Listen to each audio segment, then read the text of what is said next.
प्रभु जब अपनी शक्तियों का प्रकाश करते तो लगता है कोई त्रिभुवन में जिसकी रक्षा नहीं कर सकता।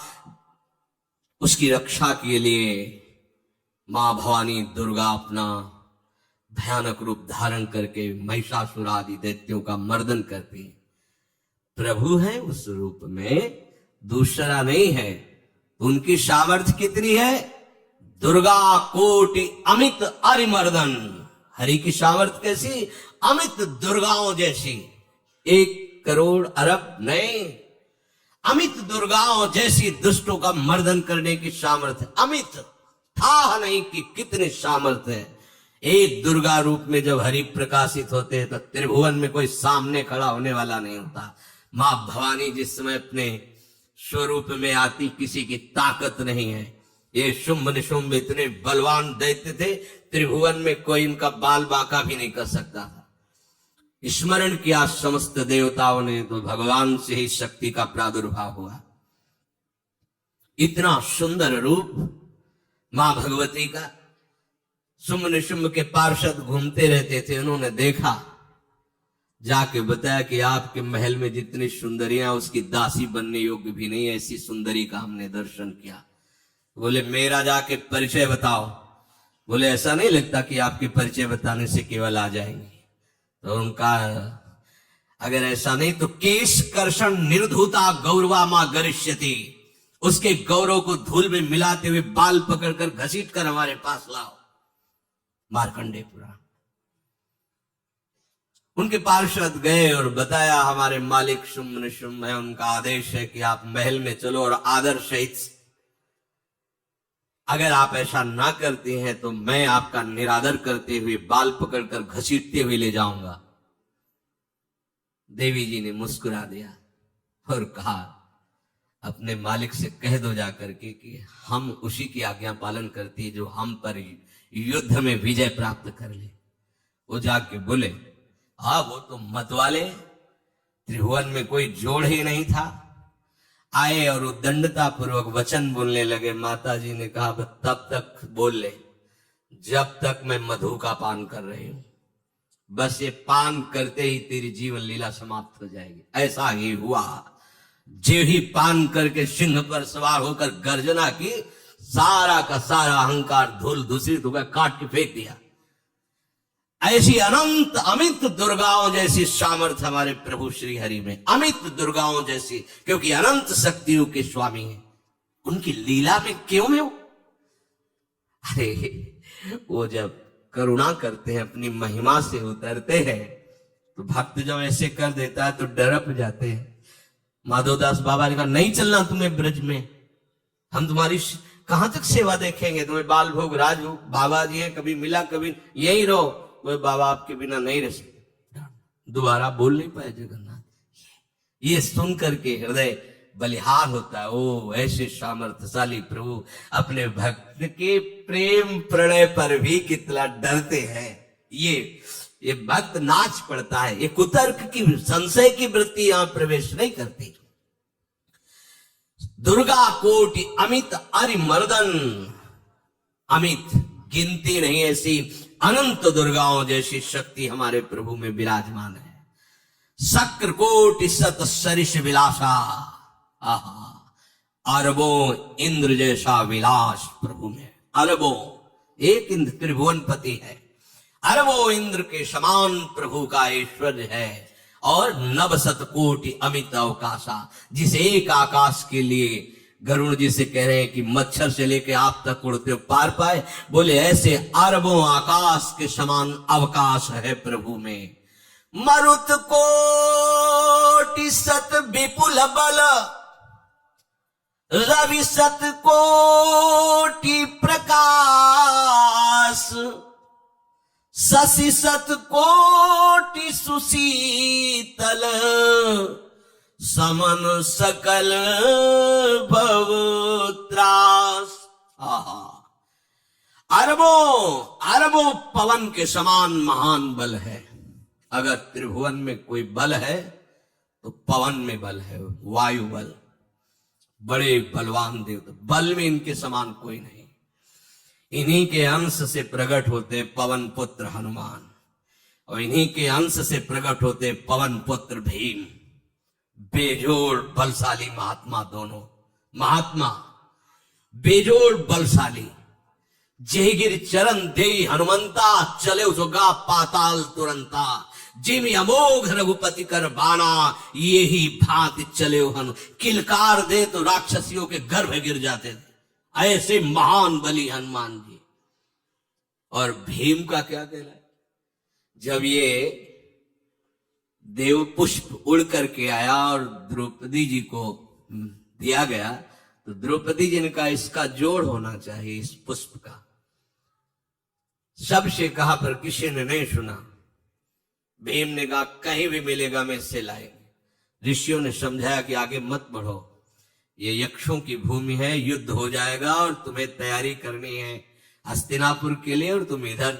वो सब दिव्य हैं, पवन पुत्र है। किसकी मां ने अपने वेग को बढ़ाया तो महाभारत में पढ़ के देख लो, इनके चलने के वेग से वृक्ष उखड़ उखड़ कर गिर रहे थे। ऐसे जब चल रहे थे तो चलने के वेग से वृक्ष उखड़ जाते थे भीम के। तो हनुमान जी ने सोचा किसी के समझाए तो समझेंगे नहीं, तो आगे पवन पुत्र ही बैठ गए, बूढ़े बानर का भेष लेकर, लंबी पूंछे से। मार्ग में मर्यादा है, किसी पशु को भी नहीं लांघना चाहिए। विवेकवान उपासक ऐसा नहीं कि कोई सो रहा है पशु भी आप उसे लांघ जाए, ऐसा नहीं। जो विवेक है, जो मर्यादा है, वैसे किसी सोते हुए को लांघना नहीं चाहिए। उन्होंने कहा है वृद्ध बानर ये अपनी पूंछ हटा ले और मार्ग दे दे, इस समय मैं विशेष कार्य के लिए जा रहा हूं। तो उनका जब कही दिया है वृद्ध, तो आप समझ ही रहे होंगे कि वृद्ध में क्या ताकत होती। अब मेरी ताकत पूंछ हटाने की नहीं रह गई है, आपने तो वृद्ध ही कह दिया है, तो आप समझ रहे हो ना, आप पूंछ हटा लीजिए।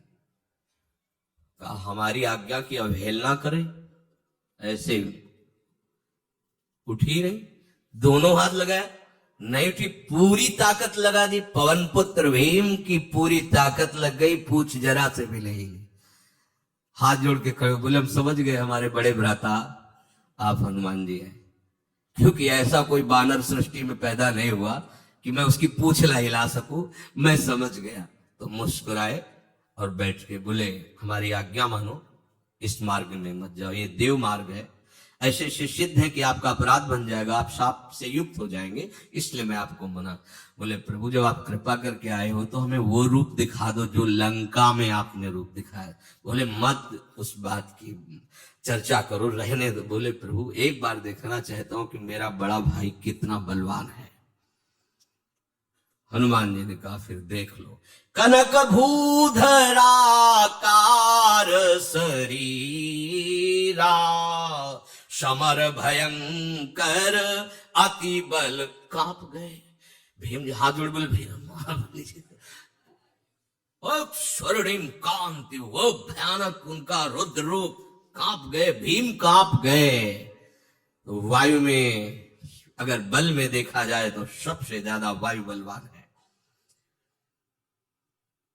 भगवान कैसे हैं? मरुत कोटि सत विपुल बल, अरबों वायु जैसी महान ताकत हमारे प्रभु में है, संशय नहीं। वो अगर छोटी सी कार्य के लिए सहयोग लेते हैं, ए उठवा दो, ऐसा कर, भक्तों के साथ वो विनोद करते, लीला करते, नहीं उनमें बल कितना है। ऐसे पवन पुत्र हनुमान जिनके चरणों को ऐसे गोद में लिए रहते हैं। एक उपनिषद में चरित्र आता है कि असुरों पर विजय प्राप्त करने के कारण देवताओं को गर्व हो गया और सभा में नृत्य गान चल रहा था। भगवान जब किसी पे गर्व करते हुए देखते हैं तो उनको अच्छा नहीं लगता। फिर सृष्टि के विधान के प्रधान अधिकारी जब देवतागण और देवराज इंद्र और उन्मत्तता, विजयश्री में उन्मत्तता आ जाती है, तो भगवान ने एक यक्ष का रूप धारण किया और सभा के प्रधान द्वार पर दिखाई दिए। देवराज इंद्र ने कहा कि पता लगाओ ये कौन है, बिना आज्ञा के, बिना सूचना के कैसे आ गया है, क्योंकि त्रिभुवनपति है ना। अग्नि देवता ने कहा मैं जाता हूं और पता लगा के आता हूं, क्योंकि किसी बलवान का परिचय पूछने के लिए निर्बल को नहीं भेजा जाता। अग्निदेव गए और कहा आप अपना परिचय दीजिए, कौन हो और यहां कैसे आए हो। तो उनका परिचय लेने के पहले हम आपका परिचय जानना चाहते हैं, आप कौन हो। तो उन्होंने कहा कि मैं अग्निदेव हूं। सामर्थ्य आपकी, त्रिभुवन को उपले की तरह भस्म कर सकता हूं। मैं समस्त प्राणियों के उदर में बैठकर अन्न और जल का पचाकर जीवन दान देता हूं, जीवन पोषण करता हूं। अच्छा, एक दिन का फेंका, हम तुम्हारी बात तभी प्रमाणित, ये उपनिषद की बात, हम तुम्हारी बात तभी प्रमाणित मानेंगे जब तुम इस तिनके को जला दोगे। अब कोई अग्नि देवता से तिनका जलाने की बात कहे, सहज में दृष्टि डाली, कुछ नहीं हुआ, पूरा पावर लगा दिया। यक्ष जी ने मुस्कुरा कर कहा तुम तो कहते थे पूरे त्रिभुवन को उपले की तरह जला दूंगा, अब गिरिवा झुकाई पहुंचे। देवराज इंद्र ने कहा कौन है, बोले असमर्थ रहा उनका परिचय जानने में, वायु देवता। आप अपना परिचय बताइए। आप अपना परिचय जो आए हो तो हमें पहले बताओ, तब हम अपना परिचय दें। तो उनका मैं महान देव वायु हूं, बल आपका, संपूर्ण जीवों का जीवन हूं। अगर मैं रुक जाऊं तो एक भी क्षण सृष्टि टिक नहीं सकती, क्योंकि सब वायु से जीवित है। और मैं पूरे ब्रह्मांडों को तिनके से उड़ा सकता हूं। ये तिनका है, उड़ाओ। पूरी ताकत लगा दी वायु देवता ने, तिनका नहीं उड़ा। ग्रीवा झुकाई, वापस चले गए। अब देवराज इंद्र उठे, जे भी नजदीक पहुंचे यक्ष अंतर्धान हो गए और देखा साक्षात ब्रह्म विद्या, दूर से मूर्तिमान ब्रह्म, और डांट लगाई कि तुम उनसे संभाषण करने योग्य भी नहीं हो, क्योंकि तुम सबसे बड़े सिंहासन पर बैठे हो और अहंकार करते हो। तुम्हारे देवता सब सामर्थ्यहीन है, एक तिनका भी अग्नि नहीं जला सका, एक तिनका भी वायु नहीं उड़ा सका। अरे जिनकी शक्ति से शक्तिमान वो भगवान स्वयं आए हुए थे, कांप गए देव। अहंकार मत करो, जाओ, भगवान के बल से तुम विजयी हो, देवताओं के बल से नहीं। देवताओं में जो शक्ति है वो उन्हीं के अंश से आई हुई है। अरबों वायु के समान महान बलशाली हमारे श्री हरि, अरबों सूर्यों के समान उनका प्रकाश, अरबों सूर्यों के समान प्रकाश, अरबों चंद्रमाओं के समान सुशीतलता, समस्त भयों और दुखों का नाश करने वाले प्रभु श्री हरि। काल कोटि सत सरिसती, दुस्तर दुर्ग दुरंत, धूम के तु सत कोटिशम, दुराधरस भगवंत। अरबों कालों की सामर्थ्य, अरब नहीं, अरबों कालों की सामर्थ्य भगवान, एक काल अनंत ब्रह्मांडों में तांडव मचाए रखा है। अरबों काल, अमित बलशाली, अत्यंत दुस्तर, दुर्गम, दुरांत, कौन? प्रभु श्री हरि। अरबों धूमकेतुओं के समान अत्यंत प्रबल सामर्थ्यशाली, प्रभु अगाध सत कोटि पताला, शमन कोटि सत सरिस कराला, तीरथ अमित कोटि सम पावन, नाम अखिल अघ पूग नशावन। कितने अथाह हैं प्रभु, बोले अरबों पाताल से भी बढ़कर, अरबों पाताल से भी बढ़कर गहरे हैं, कोई था नहीं पा सकता। कितने भयानक हैं, अरबों यमराजों से भी ज्यादा भयानक प्रभु श्री हरि है। अनंत कोटि तीर्थों को भी पावन करने वाले परम पवित्र जिनके श्री चरण है, वो तीर्थपाद श्री हरि है। अनंत तीर्थों की उनका नाम ही संपूर्ण विश्व के पाप समूहों का नाश करने में समर्थ है। हिमगिरि कोटि अचल रघुवीरा, सिंधु कोटि सत समगंभीरा, कामधेनु सब कोटि। आहा, देखो अब किसके सामने तुम्हें हाथ पसारने की जरूरत है? समझो, अगर अपने प्रभु को जान जाओगे, समझ जाओगे, तो फिर कहीं इधर उधर झांकने की जरूरत नहीं, किसी के सहयोग की जरूरत नहीं। कैसे प्रभु? ऐसे वो स्थिर हैं कि जैसे तूफान चल रहा और हिमालय का आश्रय ले लो तो डरने की जरूरत नहीं, कोई भी तूफान हिमालय को उखाड़ नहीं सकता। ऐसे ही कह रहे अरबों हिमालयों जैसी स्थिरता प्रभु श्री हरि में है। अरबों समुद्रों के समान गंभीर है। कामधेनु सत कोटि समाना, सकल काम दायक भगवाना, सारद कोटि अमित चतुराई, विधि सत कोटि सृष्टि निपुणाई, विष्णु कोटि सम पालन करता, रुद्र कोटि सत सम संघरता।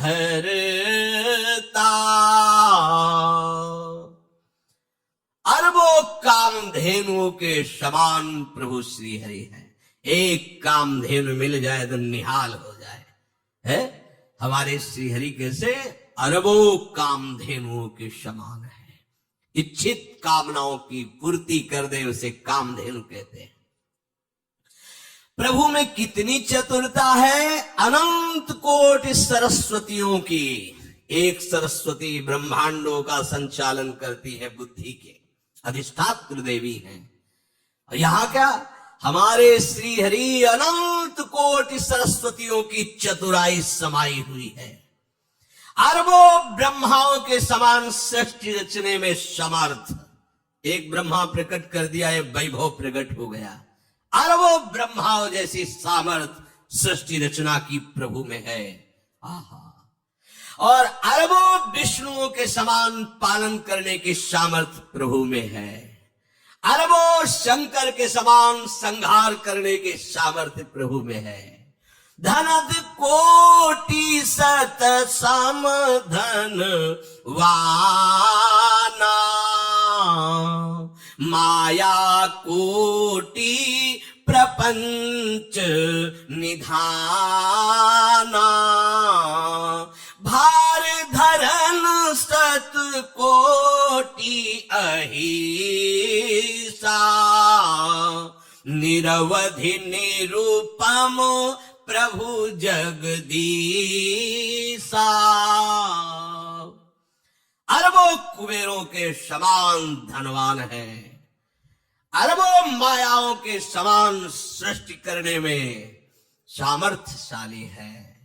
अरबों शेष भगवान के समान अनंत भार उठाने में समर्थ है। जगदीश्वर प्रभु श्री हरि की कोई उपमा, कोई सीमा नहीं है। ये उपमा रहित और सीमा रहित है। निरुपम न उपमा आन राम समान, राम निगम कहे, जिम कोटि सत खद्योत सम, रवि कहत अति लघुताल है। यही भांति निज निज मति विलास, मुनीस हरि बखा नहीं, प्रभु भाव गाहक अतिक्रम कृपालु सप्रेम सुनी सुख मानहि।